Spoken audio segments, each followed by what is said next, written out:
Bismillahirrahmanirrahim. Assalamualaikum warahmatullahi wabarakatuh.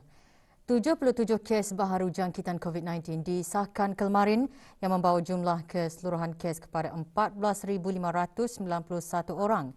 Yang berhormat Datuk Seri Setia Dr. Haji Awang Muhammad Isham bin Haji Jaafar, Menteri Kesihatan memaklumkan perkara tersebut semasa sidang media situasi terkini jangkitan COVID-19. Sidang media berlangsung petang kemarin di Dewan Al-Afiah Kementerian Kesihatan.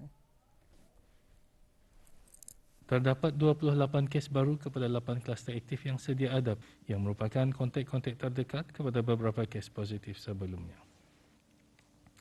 Sementara itu, terdapat 5 kluster baru telah dikesan yang melibatkan 28 kes.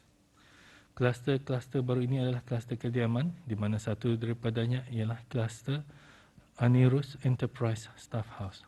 Adalah kluster rumah yang menempatkan pekerja-pekerja syarikat berkenaan. 6 kluster telah ditutup setelah tidak ada kes dikesan di dalam kluster berkenaan selama 28 hari. Oleh yang demikian, jumlah kluster aktif adalah 153 kluster. Manakala terdapat 21 kes baru yang masih dalam siasatan bagi mengenal pasti sumber jangkitan. 76 kes telah disahkan sembuh yang membawa jumlah kes yang sembuh di negara Brunei Darussalam kepada 14,062 kes, manakala jumlah kes aktif ialah sebanyak 431 kes. Di kalangan kes-kes yang sedang ada dalam rawatan sekarang, 5 kes adalah dalam kategori 5 dan sedang dirawat di unit rawatan intensif. Kesemua mereka memerlukan bantuan mesin tambahan ataupun artificial ventilation. Sementara itu, tidak ada kes lain dikategorikan dalam kategori 4, iaitu yang di bawah pemantauan rapi dan memerlukan bantuan oksigen. Sebanyak 4,744 sampel telah diuji bagi virus SARS-CoV-2 yang membawa jumlah keseluruhan ujian makmal dijalankan sejak Januari 2020 kepada 586,175 ujian. Pada sidang media, Menteri Kesihatan juga mengongsikan pada 20 November 2021, 7,807 orang telah menerima suntikan vaksin COVID-19. Ini bermakna di bawah program vaksinasi kebangsaan seramai 399,834 orang telah menerima satu dos vaksin COVID-19, iaitu 93% daripada jumlah penduduk negara. Manakala 327,073 orang telah melengkapkan 2 dos vaksin COVID-19, iaitu 76.1% daripada jumlah penduduk negara. Dalam pada itu, bermulai hari Isnin 22 November, waktu perkhidmatan bagi pusat vaksinasi stadium tertutup diubah kepada jam 8 pagi hingga 5 petang pada setiap hari Isnin hingga Khamis, Sabtu dan Ahad. Manakala waktu perkhidmatan pada setiap hari Jumaat adalah daripada jam 2.30 petang hingga 5 petang. Perkhidmatan suntikan vaksinasi di pusat tersebut akan dibukakan kepada orang ramai bagi dos pertama dan kedua, sama ada secara tampahan, BruHealth ataupun secara walk-in.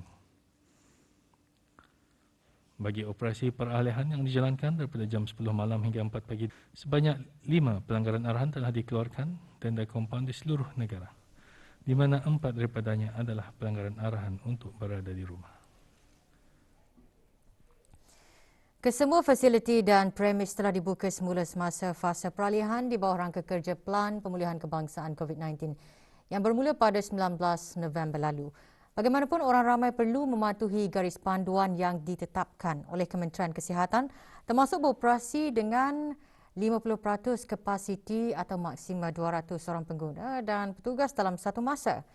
Di bawah fasa tersebut, hanya individu mendapatkan vaksin penuh serta mempunyai kod BruHealth berwarna hijau atau kuning dibenarkan bertugas dan menggunakan fasiliti.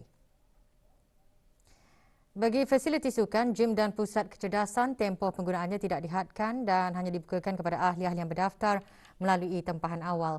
Manakala kolam-kolam berenang dihadkan kepada 2 jam sahaja bagi setiap pengguna. Bagi padang golf pula, hanya dibukakan kepada ahli-ahli berdaftar secara tempahan awal.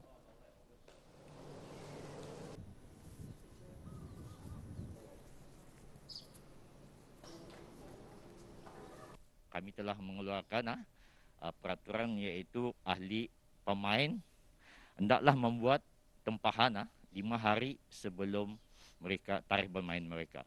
Dan juga kami menyarankan juga kepada ahli-ahli untuk membayar secara bank transfer. Sementara itu, premis perniagaan seperti pawagam juga telah memulakan semula operasinya dengan mengambil langkah berjaga-jaga dalam sama-sama mengawal wabak COVID-19.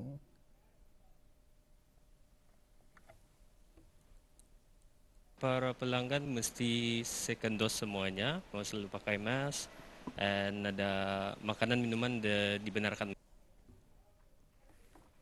Sementara itu, beberapa premis-premis salon dan kedai gunting juga menjadi tumpuan orang ramai sejak dibenarkan beroperasi semula dengan mematuhi prosedur operasi standard SOP yang ditetapkan semasa fasa peralihan. Dalam tinjauan RTB, selain pekerja-pekerja premis, para pelanggan juga peka dengan garis panduan yang telah ditetapkan untuk mempraktikkan amalan kesihatan yang baik ketika berada di dalam premis. Kepentingan mematuhi segala arahan semasa fasa ini akan dapat menjayakan pembendungan wabak COVID-19.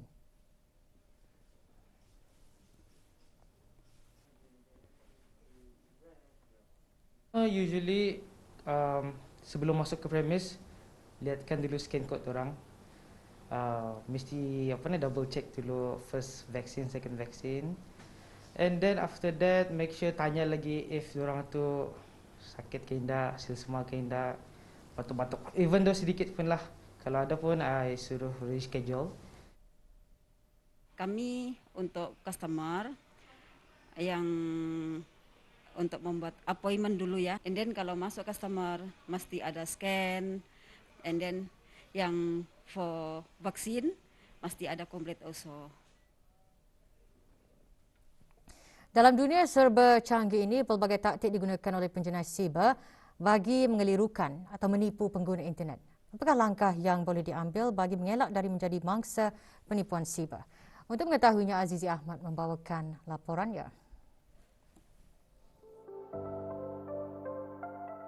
Sebagai pengguna internet, mereka perlu sentiasa peka dan bertanggungjawab mengenai keselamatan cyber, terutama ketika mengakses internet menggunakan peranti persendirian di rumah. Ini kerana penjenayah cyber menggunakan pelbagai taktik bagi mengelirukan atau menipu pengguna. Menurut lead trainer Brunei Computer Emergency Response Teams Brucer, segala maklumat yang diklasifikasikan sebagai sulit dan terhad perlu dijaga dan dipantau, termasuk berwaspada dengan sebarang email yang meminta maklumat peribadi, tidak membuka email tidak dikenali dan tidak mengakses laman sesawang mencurigakan. Elakkan mencampurkan kerja dan aktiviti peribadi menggunakan peranti yang sama. Seterusnya, menggunakan saluran komunikasi rasmi untuk menyampaikan mesej ataupun kerja, ikuti polisi atau dasar work from home yang tersedia daripada organisasi AUDA juga. Waspada terhadap ancaman cyber bertemakan dengan COVID-19. Apa yang boleh dilakukan jika AUDA menyedari menjadi mangsa penipuan cyber? Antaranya, jangan panik. Segera menukar semua kata laluan akaun-akaun dalam talian dan memutuskan hubungan rangkaian untuk mengurangkan risiko. Pastikan AUDA menggunakan perisian antivirus dan pastikannya ianya sentiasa dikemaskini dari masa ke semasa. Menggunakan sambung selamat ataupun secure connection seperti HTTPS jika membuat sebarang transaksi, dan elakkan menggunakan Wi-Fi yang percuma, menggunakan pengesahan berbilang faktor ataupun lebih dikenali sebagai multi-factor authentication. Elak menjadi mangsa penipuan cyber. Berfikir sebelum memuat naik sebarang maklumat seperti gambar, komen atau mesej. Laporan Azizi Ahmad untuk Berita RTB. AUDA boleh mencegah jangkitan COVID-19 antaranya dengan mengambil langkah berjaga-jaga selepas pulang ke rumah. Ikuti nasihat kesihatan ini untuk panduan kita bersama. Nasihat kesihatan untuk mencegah COVID-19 semasa pulang ke rumah. Setelah tiba di rumah, bersihkan tangan AUDA sebelum menyentuh pemegang pintu. Sebaik sahaja masuk ke dalam rumah, tanggalkan sunggup muka AUDA dan buang ke dalam tong sampah yang tertutup. Buang kertas atau resit yang tidak berguna.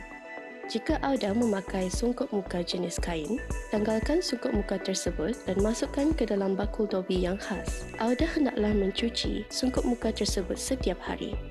Menyah kuman barang Auda seperti kunci, cermin mata, telefon bimbit ataupun laptop. Jangan menyentuh atau bersandar pada apa-apa benda. Amalkan penjarakan fizikal dan jangan bergaul dengan ahli rumah yang lain. Cuci tangan Auda dengan sabun dan air atau bersihkannya dengan sanitizer tangan. Tukar pakaian Auda dengan segera. Auda juga boleh mandi jika perlu. Setelah Auda melakukan semua perkara yang telah dinyatakan, Auda sekarang boleh bergaul dengan ahli rumah yang lain. Nasihat kesihatan ini dibawakan oleh Kementerian Kesihatan dan Mix Media. Sebagai generasi pemimpin masa depan, belia hendaklah tidak malu untuk mengutarakan cabaran yang dihadapi dan mengemukakan cadangan untuk membawa perubahan positif kepada masyarakat. Yang Berhormat Dayang Harunisa binti Haji Awang Asyari, Ahli Majlis Mesyuarat Negara, selaku pengerusi DBNS Youth Advisory Group dan Yang di-Pertua Majlis Belia Brunei menegaskan demikian semasa sesi dialog bersama belia dari sekolah menengah dan pusat tingkatan 6 yang diadakan secara maya. Dianjurkan oleh DBNS Youth Advisory Group dengan kerjasama Majlis Belia Brunei, sesi dialog disertai oleh lebih 300 penuntut sekolah menengah dan pusat tingkatan 6 dari seluruh negara.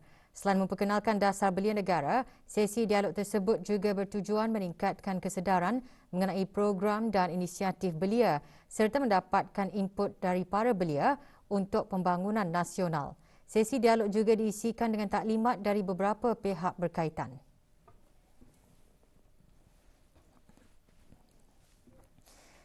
...53 peserta terdiri daripada 40 qari dan 13 qari'ah akan memperdengarkan bacaan masing-masing di Musabaqah Membaca Al-Quran bahagian dewasa peringkat separuh akhir kebangsaan tahun 1443 Hijrah 2022 Masihi. Musabaqah akan diadakan selama 3 hari bermula hari ini, 22 November 2021 di Kementerian Hal Ehwal Agama. Musabaqah merupakan projek tahunan Kementerian Hal Ehwal Agama.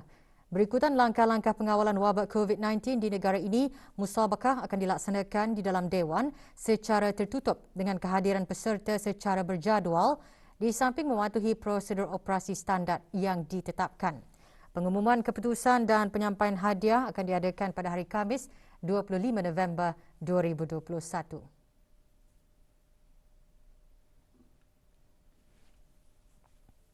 Bagi memberi peluang orang ramai mengikuti musabaqah ini, siaran langsung pertandingan selama 3 hari akan disiarkan melalui akaun Instagram rasmi Kementerian Hal Ehwal Agama @kheu.brunei dan Facebook Radio Nur Islam FM. Musabaqah dihasrat dapat memberi pendedahan dan galakan kepada qari dan qari'ah negara dalam meningkatkan mutu pembacaan Al-Quran di samping mempelajari teknik bacaan yang betul dan lebih teratur.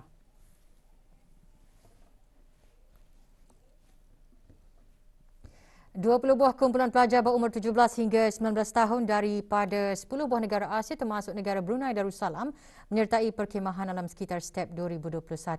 Dianjurkan oleh Temasek Foundation dan National University Singapore, perkhemahan bertujuan untuk menggalakkan penjagaan alam sekitar dalam kalangan belia Asia.